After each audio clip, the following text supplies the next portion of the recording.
நீங்க கேட்ட கேள்வி மாதிரி தான். நம்மளுடைய வாழ்க்கை எதை நோக்கி போதுங்கிற ஒரு பயணத்துடைய முடிவு தெரியாம இருந்தா, இந்த ரெண்டு பாதையை தெரிஞ்சிட்டீங்கன்னா போதும்.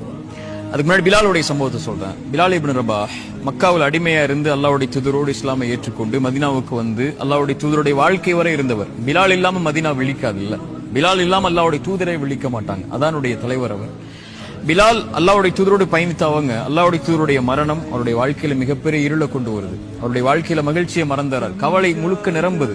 இதுவரை அல்லாஹ்வுடைய தூதருடைய மரணத்துல துவங்கினது அவருடைய மரணத்துடைய துவக்கம் வரை. ஆனா மரண நேரத்துல பிலால் சிரிக்கிறார். மனைவி கேட்டாங்க, இவ்வளவு நாள் கவலையா இருந்தீங்க அல்லாஹ்வுடைய தூதருடைய மரணத்துக்கு பிறகு, இப்ப சிரிக்கிறீங்க ஏன்னு சொல்லி. பிலால் சொன்னாங்க, கதன் அல்கல் ஹிப்பத முஹம்மத வ ஸஹ்பா, நான் நாளைக்கு போய் அல்லாஹ்வுடைய தூதரையும் அவங்களுடைய தோழர்களையும் சந்திக்க போறேன். எனக்கு என்ன கவலை இன்னைக்கு இதுக்கு மேல்னு சொல்லி அவருடைய இலக்கை அவர் முடிவு செய்து வாழ்க்கையில போயிட்டு இருந்திருக்கிறாரு. நாளைக்கு மறுமையில ரெண்டு நிகழ்வு நடக்க போகுது.